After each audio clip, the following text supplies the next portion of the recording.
বন্ধু কাজল ভ্রমরারে, কোন দিন আসিবেন বন্ধু, কয়া যাও রে। কোন দিন আসিবেন বন্ধু, কয়া যাও রে। ছোট বৃক্ষের ছায়া যেমন রে,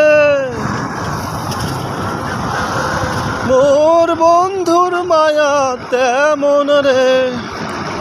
বন্ধু কাজল ভ্রমরারে, কোন দিন আসিবেন বন্ধু, কয়া যাও রে। আসল কথা কি, গান গাওয়ার অভ্যাস বা শোনার অভ্যাসটাই বেশি, ঠিক আছে। তো যে পরিবেশটি আমার গান গাইতে ইচ্ছে করলো বা মনে চাইলো, অনেক সময় গান শুনে থাকি, ভাটিয়ালি বা পল্লীগীতি বা লোকসঙ্গীত, অনেক গান আমরা শুনে থাকি। আর মানিকগঞ্জের একটি পরিস্থিতি আছে, যেটি লোকসঙ্গীত ও হাজারি গুড়, মানিকগঞ্জের প্রাণের সুর এই কথাটিতে পরিচিত প্রায় সব জায়গায়। তো আমরা অবশ্যই লোকসঙ্গীতের যদি মানিকগঞ্জ হয়ে থাকে, তো আমরা গাইতে পারবো না কেন? খালি শুনতেই পারবো এটা তো হয় না, আমরা গাইতেও পারি, ঠিক আছে। তো সবাই যে সুন্দর জায়গাটিতে আছি, এটা হলো তোরা ব্রিজ। অনেক সুন্দর একটি ব্রিজ, অনেক বড় ব্রিজ। 1973 সালে এই ব্রিজটি উদ্বোধন হয়।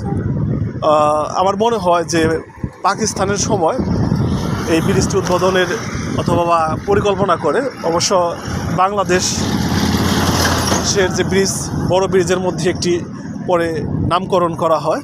তো খুবই সুন্দর, এখনও খুব মজবুত একটি ব্রিজ। যারা আপনারা মানিকগঞ্জ জেলায় আছেন তারা অবশ্যই দেখতে আসবেন, খুবই সুন্দর একটি ব্রিজ। তো ভালো থাকবেন সবাই, অন্য এক ভিডিও নিয়ে হাজির হব। আল্লাহ হাফেজ, আসসালামু আলাইকুম। এই হলো আমি আপনাদের মাঝে অনেক দিন পরে এই জায়গার ব্রিজের ভিডিও নিয়ে হাজির হলাম। তো খুবই ভালো লাগতেছে। দেখতেই পাচ্ছেন যে বিভিন্ন ইঞ্জিন চালিত যে বোট এবং